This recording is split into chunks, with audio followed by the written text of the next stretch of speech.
medyo extra special lang yung birthday celebration natin kasi birthday ni Pastor Joey. Ayan. So, indulge us a few minutes to give tribute to Pastor Joey for his 70th birthday. Okay. So, with this, we'll sing another birthday song specific to Pastor Joey. Okay. And then impromptu lang to, hindi sila aware, no? Pero tatawagin ko yung mga close, yung mga matagal na nakasama ni Pastor Joey sa ministry.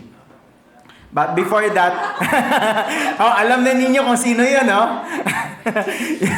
Yung mga kaedad ni Pastor Joey. Okay, so let's sing one more birthday song to Pastor Joey. Medyo hindi tayo Ay, 1, 2, 3. Happy birthday to you. Happy birthday to you. Happy birthday, happy birthday. Happy birthday to you.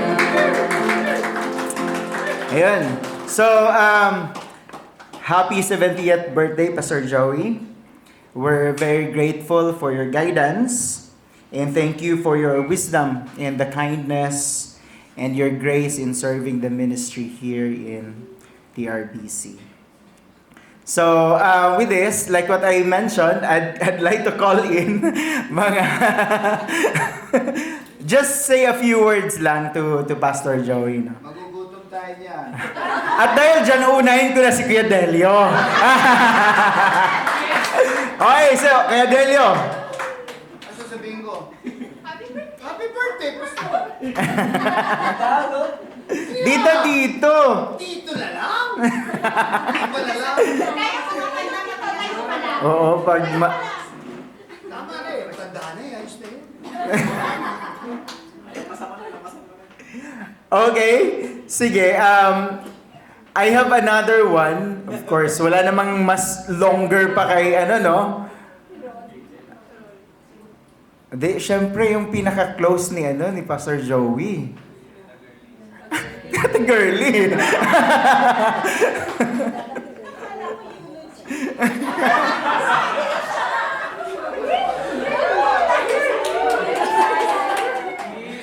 Grabe, hindi ako prepared Sayang, in-AI ko muna. Ano nga ito? Bakit? Yung session ko, 15 minutes lang pag nagsisession ako. Anyway, ano nga ito? Ano masasabi ko, no? Labi na lang, tapos na. Hindi. Yun na, sinabi na eh. Teka muna. Teka, iniisip ko muna yung history eh. History. Teka muna. Yun. Ano nga, maganda ka ikwento kasi na ng konti eh. Yung, bakit siya? Ayun.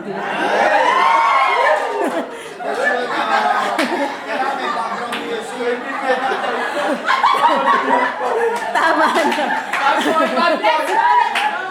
Sabi ng nanay ko, kasi ang nanay ko kasi siya, Methodist yun. Ngayon, sabi ng nanay, may mga pastor na uncle din ako. Sabi ng nanay ko, bakit yan? Wala kang tawag dito, baka hindi, mahirapan ka pala sa buhay. Sabi niya ganoon. So, in spite of that, sabi ko, ang sabi ko lang sa sarili ko, may mga, no matter what happened, kung sino man yung, dapat kasama ko sa church kung hanggat maaari, kung sino man yun.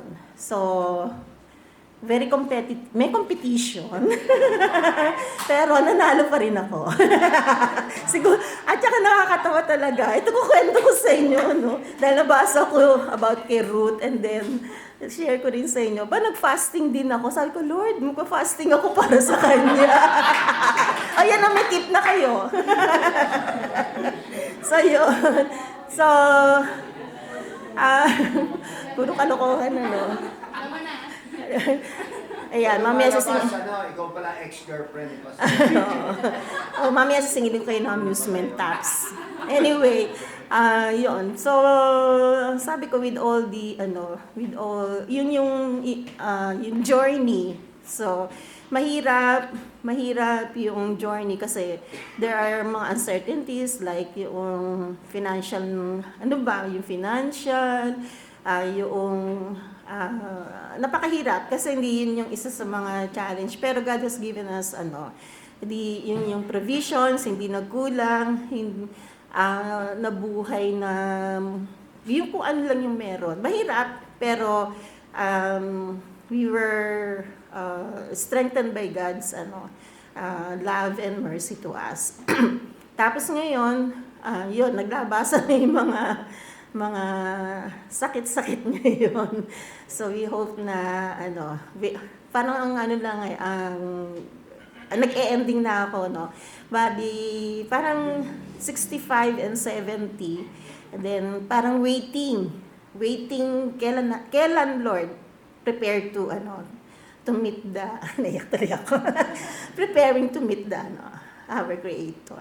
Yun lang, and Next in line na pala tayo. oo nga. So, yun. So, sinabi na niya, so, love never, yung saying, ito, saying I love you is not enough, but rather, it's in the way you submit and provide your support to your husband. Parang eulogy.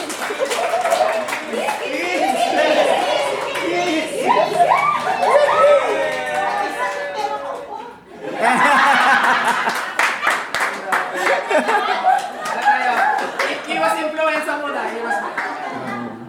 Bawal daw. Okay. So, gusto mo pang... Huwag na, oras na, malapit. Nakulang ka. Okay, so, one more na lang. So, we'll call in si Brother Rolly also to give us a short message for Pastor.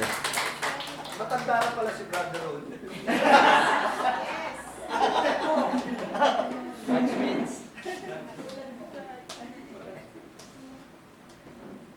Kabatch ko yan ha, sa makuha. Di ba makuha 3 times? Oo nga, paano natin umpisahan to, no? Anyway, just to continue lang yung sinabi ni Girlie, I was wondering, yung sinabi niya, kasi hindi natin alam yun yung sinabi niya. But then, naalala ko yan during the time na maghihiya si Girlie. Sabi niya mag-grocery. Kasama niya yung pastor. Sinasama pa rin ako. Tapos after that, pag nandun na kami sa grocery, nawawala na ako. Sila na lang dalawa. So naalala ko yan, hindi ko makakalimutan yan actually. During that time. So,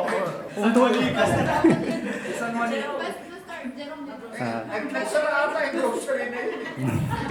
sa YMCA, wala na nga, SM na. Nagsara na yun. So, actually, magkasama na kami ni Pastor, ni Brother Delio. Meron pa kami kasamang isa na hindi naman to eulogy, no? Pero napag-usapan kasi namin, hanggang sa, actually, nagplano kami, hanggang sa kamatayan, magkakasama sana kami. No? Unfortunately, na-disperse kami. No? Hindi, literally speaking, magkakasama talaga yung lupa namin sa Manila Memorial Park sa Dasma. Pero because of yung love sa brethren, kasi si Brother Ed, mahal din namin yun, kinuha niya yung mga lupa namin. Starting with Pastor. So siya bumigay, sumunod ako, tapos si Brother Delio. So ganun kami ka-close talaga, ang tutusin. Nga lang, sabi nga namin, anyway, sa rapture na lang. Tapos na. So, sabi nga, there's no such thing as perfect member at saka perfect pastor. Of course, merong mga difficulties din sa mga life namin in terms of yung sa church. But then we endure until this time. We are old, no? We are now counting our numbers. Yes. Next in line. Oo, nandun na kami. At hanggang ngayon, hindi naman kami nagkahiwalay kasi sa dami ng member, except sa mga babae, no? Kasi yung ibang mga babae dito kasama din namin. Kami pa rin tatlo yung magkakasama. Hanggang ngayon dito sa church na to. Yeah, hanggang libingan niya. Kapatid. Hanggang libingan niya. Kaya pag nagkaroon ng procession, doon pa rin yung tungo namin. Sa pa rin sementeryo. So that's it. Happy birthday, Pastor. Sige, tawagin natin si Pastor Angie mag-present ng cake for Pastor Joey. Hey! Ano ba?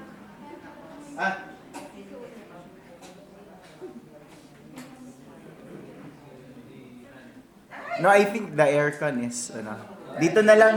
Dito na lang. Ayan. Bakit kasi Sino ba magaling? tao na yun? Ito yung binigay ng asawa ko eh. Wala ba kayong lighter? Wala. Yung lighter yun. Papakaso ka niya kapatid. Oo nga. Hindi. Isa muna. Hindi. Ako nga daw. Sabi-sabihin. Ano? Kuha ka ng sulok. 7 candles yan. Perfect number. Times 10. Kaya 7. Dagdagan pa na.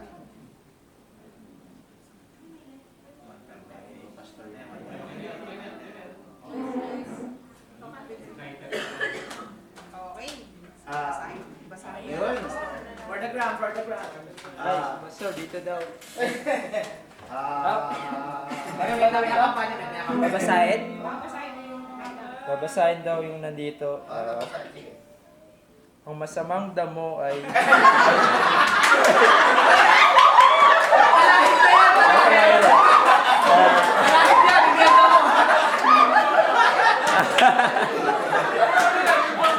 sabi, to a life well lived and a person well loved. Okay. Happy birthday, Pastor Joey. Dito, Pastor, blow the candle. Happy birthday to you. Happy birthday to you.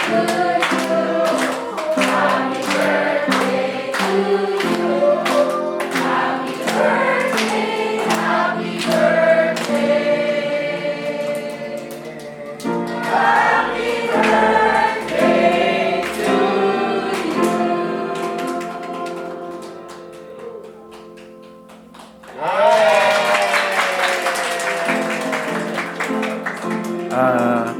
Maraming salamat sa inyo, pero ako'y lubos na nagpapasalamat sa Panginoon dahil alam niyo ako, follower ako ni Moses, no?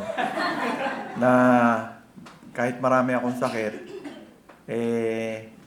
nung birthday ko, ni-request ko lang yung mga immediate family ko na sabi ko kasi 70 years, I'm grateful to the Lord for giving me long life, no? Yung 70 years na sinulat ni Moses, kung malakas daw ang katawan, baka 80. Hindi ko alam kung malakas yung katawan ko, hindi, no?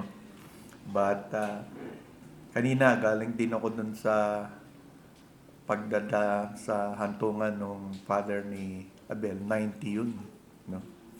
Kaya nung iniisip ko, 90 siya, 70 ako. Pag umabot ako ng 90, bata pa ako. Diba? Kasi 20 years pa yon.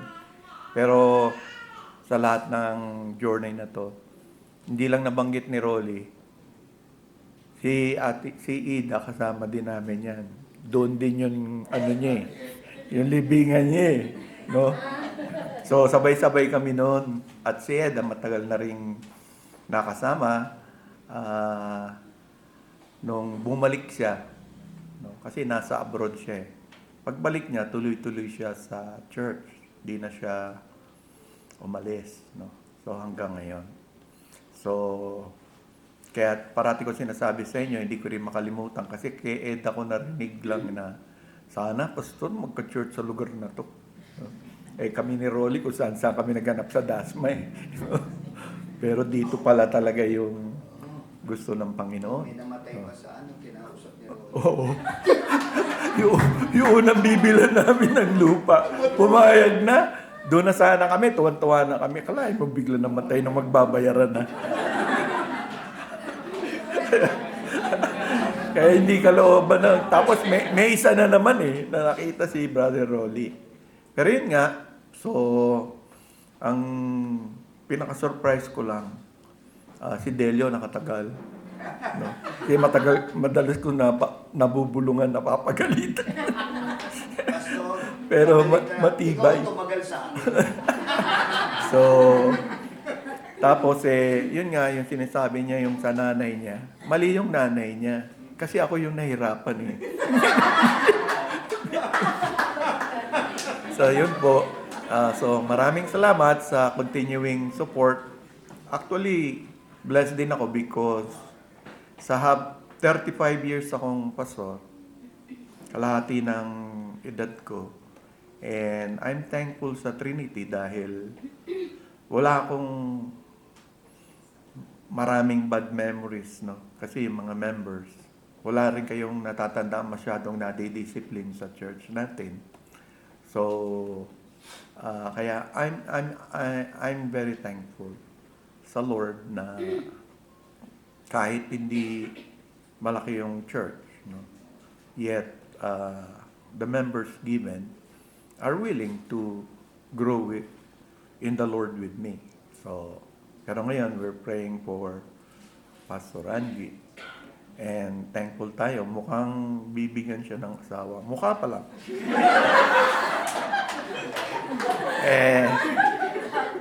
Ganyan din kasi ako nung tinawag ako ng Lord. Wala pa rin. Pero nung nasa journey na, yung sinasabi ni Girling Time, yun yung nag-i-start na ako maging pastor din ng Trinity. Mukhang ganon din si Pastor Ranji. So, wag lang po mauntog. Mukhang baka dumiretso. So, kaya patuloy siyang ipanalangin yung ating pastor na bata pa yan, no? So, pero matanda mag-isip. No? So, we are thankful for the blessing.